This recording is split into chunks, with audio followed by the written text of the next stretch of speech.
ಇಂದು ನಗರದ ಆಜಾದ್ ವೃತ್ತದಲ್ಲಿ ಜಿಲ್ಲಾ ಕಾಂಗ್ರೆಸ್ ವತಿಯಿಂದ ಕೇಂದ್ರ ಸರ್ಕಾರದ ಯೋಜನೆಗಳನ್ನು ವಿರೋಧಿಸಿ ನಡೆಸಿದ ಪ್ರತಿಭಟನೆಯಲ್ಲಿ ಶಾಸಕರಾದ ಎಚ್.ಡಿ. ತಮ್ಮಯ್ಯ ಹಾಗೂ ಕೆಪಿಸಿಸಿ ಕಾರ್ಯಾಧ್ಯಕ್ಷರು ಹಾಗೂ ವಿಧಾನ ಪರಿಷತ್ನ ಸದಸ್ಯರೂ ಆದ ಮಂಜುನಾಥ ಭಂಡಾರಿಯವರು ಭಾಗವಹಿಸಿದ್ರು. ಪ್ರತಿಭಟನೆಯಲ್ಲಿ ಶಾಸಕ ಎಚ್.ಡಿ. ತಮ್ಮಯ್ಯ ಮಾತನಾಡಿ, ಬಿಜೆಪಿ ನೇತೃತ್ವದ ಕೇಂದ್ರ ಸರ್ಕಾರಕ್ಕೆ ಬಡವರ ಬಗ್ಗೆ, ಕೃಷಿಕರ ಬಗ್ಗೆ, ದೀನದಲಿತರ ಬಗ್ಗೆ ಯಾವುದೇ ರೀತಿಯ ಕಾಳಜಿ ಇಲ್ಲ ಎನ್ನುವುದು ಸ್ಪಷ್ಟವಾಗಿ ಕಾಣುತ್ತಿದೆ. ಇಲ್ಲಿಯವರೆಗೆ ಎನ್ಆರ್ಐಜಿ ಹಾಗೂ ಜೆಜೆಎಂನ ಯಾವುದೇ ಹಣ ಬಿಡುಗಡೆಯಾಗಿಲ್ಲದಿರುವುದೇ ಇದಕ್ಕೆ ದೊಡ್ಡ ಸಾಕ್ಷಿ. ಗ್ಯಾಸ್, ಪೆಟ್ರೋಲ್, ಡೀಸೆಲ್, ಅಡುಗೆ ಎಣ್ಣೆ ಸೇರಿದಂತೆ ಅನೇಕ ವಸ್ತುಗಳ ಮೇಲೆ ಬೆಲೆ ಏರಿಕೆ ಮಾಡುವುದರ ಮೂಲಕ ಬಡವರನ್ನ ತುಳಿಯುವ ಕೆಲಸ ಮಾಡುತ್ತಿದೆ ಎಂದು ಆರೋಪಿಸಿದರು. ಬಹುಶಃ ಈ ನಮ್ಮ ದೇಶದಲ್ಲಿ ಕೇಳು ಕಂಡರಿಯದಂಥ ಇತಿಹಾಸವನ್ನು ನಾವು ಇತ್ತೀಚೆಗೆ ಕೇಂದ್ರ ಸರ್ಕಾರ ನಡ್ಕೊಳ್ತಿರೋ ರೀತಿಯನ್ನು ನೋಡಿದಾಗ ಗೊತ್ತಾಗ್ತಾ ಇದೆ. 5 ರಾಜ್ಯ ಚುನಾವಣೆಗೆ ಮುಂಚೆನೇ ಒಂಥರ ಮಾತಾಡ್ತಾರೆ ಕೇಂದ್ರ ಸರ್ಕಾರ, 5 ರಾಜ್ಯದ ಚುನಾವಣೆ ಮುಗಿದ ಮೇಲೆ ಒಂಥರ ಮಾತಾಡ್ತಾರೆ. ಇವತ್ತು ಇಡೀ ದೇಶದಲ್ಲಿ ಏನು 2005ರಲ್ಲಿ ನಮ್ಮ ಅವತ್ತಿನ ಕಾಂಗ್ರೆಸ್ ಪಕ್ಷದ ಪ್ರಧಾನಿಯಾಗಿದ್ದಂಥ ಮನಮೋಹನ್ ಸಿಂಗ್ ಅವರು ಗ್ರಾಮೀಣ ಏನು ಎನ್ಆರ್ಐಜಿ ಗ್ರಾಮೀಣ ಉದ್ಯೋಗ ಖಾತ್ರಿಯನ್ನು ತಂದಿರ್ತಾರೆ. ಅದರ ಹೆಸರನ್ನು ಬದಲಾಯಿಸ್ತಾರೆ, ಅದರ ಅನುದಾನವನ್ನು ಕಡಿತಗೊಳಿಸ್ತಾರೆ.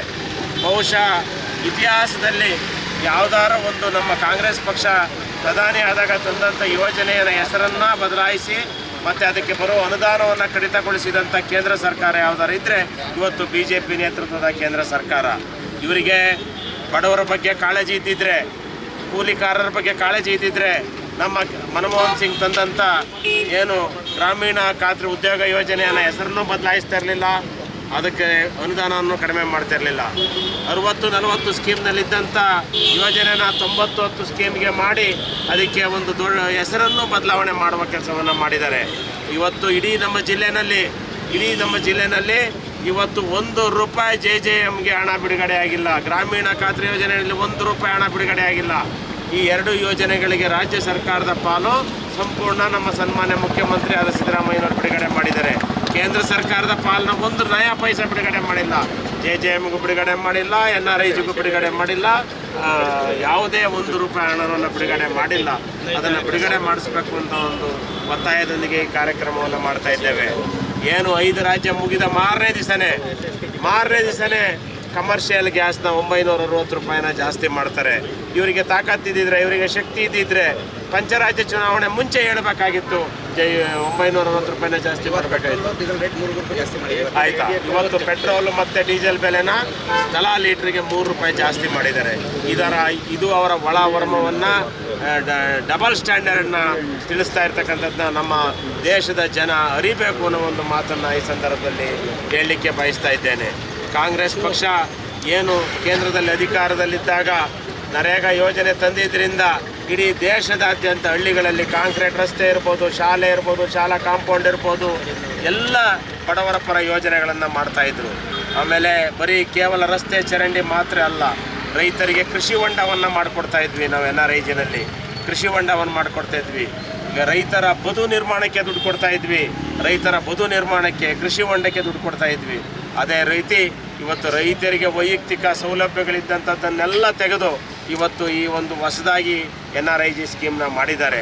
ಅದನ್ನು ವಾಪಸ್ಸು ಖಂಡಿತ ಕೇಂದ್ರದಲ್ಲಿ ನಮ್ಮ ಸರ್ಕಾರ ಬಂದ ಮೇಲೆ ಮತ್ತೆ ಹೇಗಿತ್ತು ಹಾಗೆ ತರುವಂಥ ಕೆಲಸವನ್ನು ನಮ್ಮ ಕಾಂಗ್ರೆಸ್ ಪಕ್ಷ ಮಾಡೇ ಮಾಡ್ತದೆ ಅನ್ನೋ ಒಂದು ಮಾತನ್ನು ಈ ಸಂದರ್ಭದಲ್ಲಿ ಹೇಳ್ತೇನೆ. ಅದೇ ರೀತಿ ಇವತ್ತು ಏನು ನೋಡಿ ಹೇಳ್ತಾರೆ ಯುದ್ಧ ನಡೆದಿದೆ ಅಂತ. ಯುದ್ಧಕ್ಕೆ ಪರೋಕ್ಷವಾಗಿ ಆ ಯುದ್ಧದಲ್ಲಿ ಭಾಗಿಯಾಗಿದ್ದಾರೆ ಯಾರು ಅಂತ ಎಲ್ಲರಿಗೂ ಗೊತ್ತಿದೆ. ಇವತ್ತು ಆ ಯುದ್ಧದಿಂದ ಇಡೀ ಪ್ರಪಂಚದ ಹಲವಾರು ದೇಶಗಳಲ್ಲಿ ಕಚ್ಚಾ ತೈಲ ಬೆಲೆ ಏರಿಕೆಯಾಗಿದೆ. ಇವತ್ತು ನಮಗೆ ಪೆಟ್ರೋಲ್ ಬೆಲೆ ಏರಿಕೆ ಆಯಿತು, ಡೀಸೆಲ್ ಬೆಲೆ ಏರಿಕೆ ಆಯಿತು, ಟಾರ್ ರೇಟ್ ಬೆಲೆ ಜಾಸ್ತಿ ಆಯಿತು. ಇದಕ್ಕೆಲ್ಲ ಕಾರಣಕರ್ತರು ಇವತ್ತಿನ BJP ನೇತೃತ್ವದ ಕೇಂದ್ರ ಸರ್ಕಾರದ ನಡೆ ಅನ್ನೋದನ್ನು ಈ ಸಂದರ್ಭದಲ್ಲಿ ಹೇಳಲಿಕ್ಕೆ ಬಯಸ್ತಾ ಇದ್ದೇನೆ. ಇದಕ್ಕೊಂದು ದಿನ ಅಂತ್ಯವನ್ನು ಖಂಡಿತ ಏನು ಇವತ್ತು ಕೆಲವು ವಿದ್ಯಾರ್ಥಿಗಳು ಇವತ್ತು ಮೊನ್ನೆ ನಾನು ML ಮೂರ್ತಣ್ಣ ಇಲ್ಲ ಇದ್ದಾರೆ ಹೇಳ್ತಾ ಇದ್ದೆ, ಯಾರು ರಾಜ್ಯಶಾಸ್ತ್ರವನ್ನು ಪೊಲಿಟಿಕಲ್ನ ಆರ್ಥಿಕತೆಯನ್ನು ಓದಿದರೆ ಆ ಮಕ್ಕಳು ಇವತ್ತು ಅರ್ಥ ಮಾಡ್ಕೊಂಡಿದ್ದಾರೆ ಕೇಂದ್ರ ಸರ್ಕಾರದ ಸಣ್ಣ ತಪ್ಪುಗಳನ್ನು, ಅವರ ಆರ್ಥಿಕ ನೀತಿನಲ್ಲಿ ಏನು ತಪ್ಪು ಮಾಡ್ತಾ ಇದ್ದಾರೆ ಅನ್ನೋದನ್ನು ಇವತ್ತು ಕಾಲೇಜ್ ಓದ್ತಾ ಇರ್ತಕ್ಕಂಥ ಮಕ್ಕಳಿಗೆ ಅರ್ಥ ಆಗ್ತಾಯಿದೆ.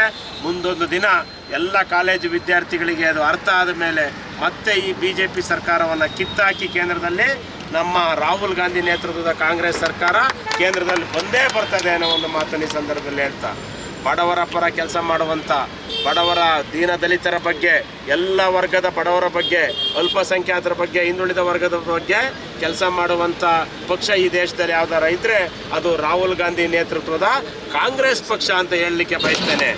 ಅದೇ ರೀತಿ ಈ ರಾಜ್ಯದಲ್ಲಿ ಬಡವರ ಬದುಕನ್ನು ಕಟ್ಟಿಕೊಡುವಂಥ ಏನು ಜಗಜ್ಯೋತಿ ಬಸವೇಶ್ವರರ ಸಂವಿಧಾನ ಶಿಲ್ಪಿ ಡಾಕ್ಟರ್ ಅಂಬೇಡ್ಕರ್ ಅವರ ವಿಚಾರಧಾರೆಗಳನ್ನು ಸರ್ಕಾರದಲ್ಲಿ ಜೋಡಿಸಿರ್ತಕ್ಕಂಥ ಮುಖ್ಯಮಂತ್ರಿ ಈ ದೇಶದಲ್ಲಿ ಯಾರು ಇದ್ದರೆ ಅದು ನಮ್ಮ ನೆಚ್ಚಿನ ಮುಖ್ಯಮಂತ್ರಿ ಸನ್ಮಾನ್ಯ ಸಿದ್ದರಾಮಯ್ಯನವರು ಅನ್ನೋದನ್ನು ಹೇಳಲಿಕ್ಕೆ ಬಯಸ್ತಾ ಇದ್ದೇನೆ. ಇವರಿಗೆ ಬದ್ಧತೆ ಇದೆಯಾ? ದಿವಂಗತ ಇಂದಿರಾ ಗಾಂಧಿ 1977-78 ಇಸ್ವಿಲಿ ಅವರು ಪ್ರಧಾನಿ ಆದಾಗ, ದೇವರಾಜ ಅರಸು ಅವರು ನಮ್ಮ ರಾಜ್ಯದಲ್ಲಿ ಮುಖ್ಯಮಂತ್ರಿ ಆದಾಗ ಉಳುವವನಿಗೆ ಒಡೆಯ ಅಂತೇಳಿ ಬಡವರು ಎಲ್ಲ ಜಾತಿಲಿರ್ತಕ್ಕಂಥ ಬಡವರಿಗೆ ಭೂಮಿ ಹಕ್ಕನ್ನು ಕೊಡಿಸೋ ಕೆಲಸ ಮಾಡಿದರು. 30-40 ವರ್ಷಗಳ ನಂತರ ಮತ್ತೆ ಈ ರಾಜ್ಯದ ಮುಖ್ಯಮಂತ್ರಿ ಆದಂಥ ಸಿದ್ದರಾಮಯ್ಯನವರು ಇವತ್ತು 30-35 ವರ್ಷಗಳಿಂದ ಏನು ಗ್ರಾಮಾಂತರ ಭಾಗದಲ್ಲಿ ಈ ಖಾತಾ ಇಲ್ಲದೆ ಹಕ್ಕುಪತ್ರ ಇಲ್ಲದೆ ವಾಸ ಮಾಡ್ತಿದ್ದಂಥ ಜನಗಳಿಗೆ ವಾಸಿಸುವನಿಗೆ ಒಡೆಯ ಅಂತ ಕೊಟ್ಟಂಥ ಕೀರ್ತಿ ಏನಾರಿದ್ರೆ ಅದು ಸನ್ಮಾನ್ಯ ಸಿದ್ದರಾಮಯ್ಯನವರ ನೇತೃತ್ವದ ನಮ್ಮ ಕಾಂಗ್ರೆಸ್ ಸರ್ಕಾರ ಅಂತೇಳಿ ಈ ಸಂದರ್ಭದಲ್ಲಿ ಹೇಳ್ತಾ, ಮುಂದೊಂದು ದಿನ ಜನ ಈ ಕೇಂದ್ರ ಸರ್ಕಾರಕ್ಕೆ ಪಾಠ ಕಲಿಸುವ ದಿನ ಹತ್ತಿರದಲ್ಲೇ ಬರ್ತದೆ ಅಂತ ಹೇಳ್ತಾ, ಆದಷ್ಟು ಬೇಗ ನಮ್ಮ ಕಾಂಗ್ರೆಸ್ ಪಕ್ಷ ಬಡವರ ಪರವಾಗಿ ಸಾಮಾನ್ಯ ಜನರಿಗೆ ಏರಿಸಿರ್ತಕ್ಕಂಥ ಏನು 940 ರೂಪಾಯಿ ಡೀಸೆಲನ್ನು, 940 ರೂಪಾಯಿ ಗ್ಯಾಸ್ ಸಿಲಿಂಡರ್ ಬೆಲೆನ ಮತ್ತು 3 ರೂಪಾಯಿ ಪೆಟ್ರೋಲು ಡೀಸೆಲ್ ಬೆಲೆ ಏರಿಸಿರೋದನ್ನ ಕಡಿಮೆ ಮಾಡಿಸ್ಬೇಕು ಅನ್ನೋ ಒಂದು ಒತ್ತಾಯವನ್ನು ನಮ್ಮ ಜಿಲ್ಲಾ ಕಾಂಗ್ರೆಸ್ ಮಾಡ್ತದೆ ಅಂತೇಳಿ ನನ್ನ ಮಾತನ್ನ ಮುಗಿಸ್ತೇನೆ. ಎಲ್ರಿಗೂ ನಮಸ್ಕಾರ. ಕೆಪಿಸಿಸಿ ಕಾರ್ಯಾಧ್ಯಕ್ಷರು ಹಾಗೂ ವಿಧಾನ ಪರಿಷತ್ನ ಸದಸ್ಯರೂ ಆದ ಮಂಜುನಾಥ ಭಂಡಾರಿ ಮಾತನಾಡಿ, ಬಿಜೆಪಿ ಸರ್ಕಾರ ಬೆಲೆ ಏರಿಕೆ ಮಾಡುವುದರ ಮೂಲಕ ದೇಶ ನಡೆಸಲು ನಾವು ಅಸಮರ್ಥರಿದ್ದೇವೆ ಎನ್ನುವುದನ್ನು ಸಾಬೀತುಪಡಿಸಿದೆ ಮತ್ತು ನೀಟ್ ಪರೀಕ್ಷೆಯ ವಿಚಾರದಲ್ಲಿ ಬಡ ಮಕ್ಕಳ ಜೀವನದಲ್ಲಿ ಆಟವಾಡುತ್ತಿದೆ ಎಂದು ದೂರಿದ್ರು. ಬೆಲೆ ಏರಿಕೆ ಹಾಗೆ ಆಗುತ್ತೆ ಅಂತೇಳಿ ನಮಗೆ ಕಳೆದ ವಾರವೇ ಒಂದು ಸ್ಪಷ್ಟವಾದ ಒಂದು ಮುನ್ಸೂಚನೆ ದೊರೆತಿತ್ತು. ಮಾನ್ಯ ಪ್ರಧಾನಮಂತ್ರಿಗಳು ಈ ದೇಶದ ಜನರಿಗೆ ಹಲವಾರು ಮುನ್ಸೂಚನೆಗಳನ್ನು ನೀಡಿದರು, ಭಾಳ ಬುದ್ಧಿವಾದವನ್ನು ಹೇಳಿದರು. ಖಂಡಿತವಾಗಿ ಒಂದು ದೇಶದ ಪ್ರಧಾನಮಂತ್ರಿ ಅವರು ಹೇಳಿದಾಗ ಕೇಳುವಂಥದ್ದು ನಮ್ಮ ಕರ್ತವ್ಯ. ಆದರೆ ಅವಾಗ ಯಾವಾಗ ಅವ್ರು ಹೇಳಬೇಕಾಗಿತ್ತು ಅಂತ ಹೇಳಿದ್ರೆ, ಈ ಚುನಾವಣೆಯ ಮತದಾನ ಆಗೋಕ್ಕಿಂತ ಮುಂಚೆ ಅವ್ರು ಹೇಳಿದರೆ ಖಂಡಿತವಾಗಿ ನಾವು ಒಪ್ತಿದ್ವಿ. ಆದರೆ ಚುನಾವಣೆಯ ಸಮಯದಲ್ಲಿ ಅವರೇ ರ್ಯಾಲಿಗಳನ್ನು ಮಾಡಿದ್ರು, ಸಾವಿರಾರು ಜನರನ್ನ ಯಾವ ರೀತಿ ನಡ್ಕೊಂಡ್ರು ತಮಗೆಲ್ಲರಿಗೂ ಗೊತ್ತಿದೆ. ಆ ಬೆಂಗಾವಲುಗಳಿಗೆ ಆವಾಗ ಕಮ್ಮಿ ಯಾಕೆ ಮಾಡಲಿಲ್ಲ ಅವರು? ಅವಾಗ ಅವ್ರು ಮಾಡಬೇಕಾಗಿತ್ತಲ್ಲ, ಅವಾಗ ಅವರು ಪೆಟ್ರೋಲ್ ಡೀಸೆಲ್ ರೇಟನ್ನು ಏರಿಸಬೇಕಾಗಿತ್ತಲ್ವಾ? ಅದನ್ನೇನೂ ಮಾಡದೆ ಎಲ್ಲ ಆದಮೇಲೆ ಚುನಾವಣೆ ಫಲಿತಾಂಶ ಬಂದ ಮೇಲೆ ಯಾವ ರೀತಿ ಒಂದು ಅಧಿಕಾರಕ್ಕೋಸ್ಕರ ಯಾವ ರೀತಿ ಅಧಿಕಾರವನ್ನು ದುರುಪಯೋಗ ಮಾಡಿಕೊಳ್ತಾರೆ ಅನ್ನೋದನ್ನು ಸ್ಪಷ್ಟವಾಗಿ ಈ ದೇಶದ ಜನರ ಮುಂದೆ ಅವರು ಇಟ್ಟಿದ್ದಾರೆ. ಸರಿ, ನಾವು ಅವ್ರ ಹತ್ರ ಕೇಳ್ಕೊಳ್ಳೋದಿಷ್ಟೇ, ಇವತ್ತು ನೀವು ಹಲವಾರು ಕಾರ್ಯಕ್ರಮಗಳನ್ನು ಕರ್ನಾಟಕ ರಾಜ್ಯ ಕಾಂಗ್ರೆಸ್ ಪಕ್ಷ ತಂದಂಥ ಹಲವಾರು ಕಾರ್ಯಕ್ರಮಗಳನ್ನು ನಿಮ್ಮ ಆಡಳಿತ ಇಲ್ಲವ ರಾಜ್ಯದಲ್ಲಿ ಇವತ್ತು ಅದನ್ನೆಲ್ಲ ಕಾಪಿ ಮಾಡಿದ್ದೀರಾ. ಇವತ್ತು ಗ್ಯಾರಂಟಿಗಳನ್ನು ನೀವೇ ನಿಮ್ಮ ಪಕ್ಷದವರು ನೀವೇ ಪ್ರಧಾನಮಂತ್ರಿಯಾಗಿ ಗೃಹ ಮಂತ್ರಿ ಸಹಿತ ಒಂದು ಹಲವಾರು ಟೀಕೆಗಳನ್ನು ಮಾಡ್ತೀರಿ. ಇದು ಅದೇ ಗೃಹ ಮಂತ್ರಿ ಹೋಗಿ ಪಶ್ಚಿಮ ಬಂಗಾಳದಲ್ಲಿ ಅದನ್ನು ಅನೌನ್ಸ್ ಮಾಡ್ತಾರೆ. ನೀವು ಕಾಂಗ್ರೆಸ್ ಪಕ್ಷದ ಅದನ್ನೆಲ್ಲ ಇವತ್ತೇನು ಅಳವಡಿಕೆ ಮಾಡ್ಕೊಂಡಿದ್ದೀರಾ. ಆದರೆ ಮಹಾತ್ಮ ಗಾಂಧೀಜಿ ಮನ್ರೇಗಾದನ್ನು ಯಾಕೆ ನೀವು ಅದನ್ನು ಹೆಸರನ್ನು ಬದಲಾವಣೆ ಮಾಡಿದ್ರಿ? ಮನ್ರೇಗಾ ನಿಮಗೇನು ಮಾಡಿತ್ತು? ಈ ಬಡ ಜನರಿಗೆ ಕೂಲಿಗೆ ಅವರೇನು ಪಾಪ ದುಡಿದು ತಿನ್ನಬೇಕು ಅಂಥೇಳಿ ಸರ್ಕಾರ ಹಲವಾರು ಕಾರ್ಯಕ್ರಮಗಳನ್ನು ಕೊಟ್ಟಿತ್ತು. ಅದಲ್ಲದೆ ದೇಶದ ಸಂಪತ್ತನ್ನು ಇದರಿಂದ ಜಾಸ್ತಿ ಮಾಡ್ತಾಯಿತ್ತು. ಕಟ್ಟಡಗಳಾಗಿರ್ಬೋದು, ರಸ್ತೆಗಳಾಗಿರ್ಬೋದು, ಇದೆಲ್ಲದನ್ನು ದೇಶದ ಸಂಪತ್ತನ್ನು ಜನರು ಮಾಡ್ತಾಯಿದ್ರು. ಅದನ್ನು ಕೇವಲ ಮಹಾತ್ಮ ಗಾಂಧೀಜಿಯ ಒಂದು ಹೆಸರಿದೆ ಅನ್ನೋ ಉದ್ದೇಶದಿಂದ ಅದನ್ನು ಬದಲಾವಣೆ ಮಾಡಿದ್ರಿ. ಆದರೆ ಬದಲಾವಣೆ ಮಾಡಿ ಏನು ಮಾಡಿದ್ರಿ ನೀವು? ₹1 ಸಹ ಇವತ್ತು ಬಿಡುಗಡೆಯನ್ನು ಮಾಡ್ತಾ ಇಲ್ಲ. ಇದನ್ನು ನಾವು ಖಂಡಿಸ್ತಾ ಇದ್ದೀವಿ. ಅದೇ ರೀತಿ ನಮ್ಮ ಪಂಚಾಯಿತಿಗಳಿಗೆ ಬರಬೇಕಾಗಿದ್ದಂಥ ಹಣಕಾಸಿನ ಹಣವನ್ನು ಕೊಡ್ತಾ ಇಲ್ಲ. ನಮ್ಮ ರಾಜ್ಯದಿಂದ ಹಣವನ್ನು ನೀವು ತೆಗೆದುಕೊಂಡು ಹೋಗ್ತಾ ಇದ್ದೀರ.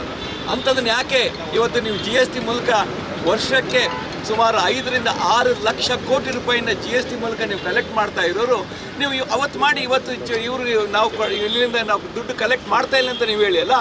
ನಮ್ಮಿಂದ ಹಣವನ್ನು ಪಡೆದು ನಮಗೆ ನ್ಯಾಯಯುತವಾಗಿ ಸಿಗಬೇಕಾಗಿದ್ದ ಹಣವನ್ನು ನೀವು ಕೊಡ್ತಾ ಇಲ್ಲ.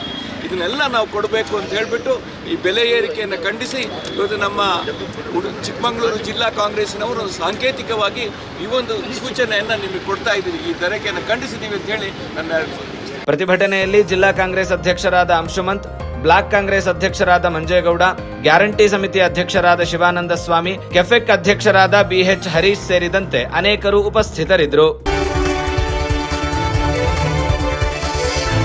ಐಸಿರಿ ಟುಡೇ, ವಾಯ್ಸ್ ಆಫ್ ಡೆಮೋಕ್ರಸಿ.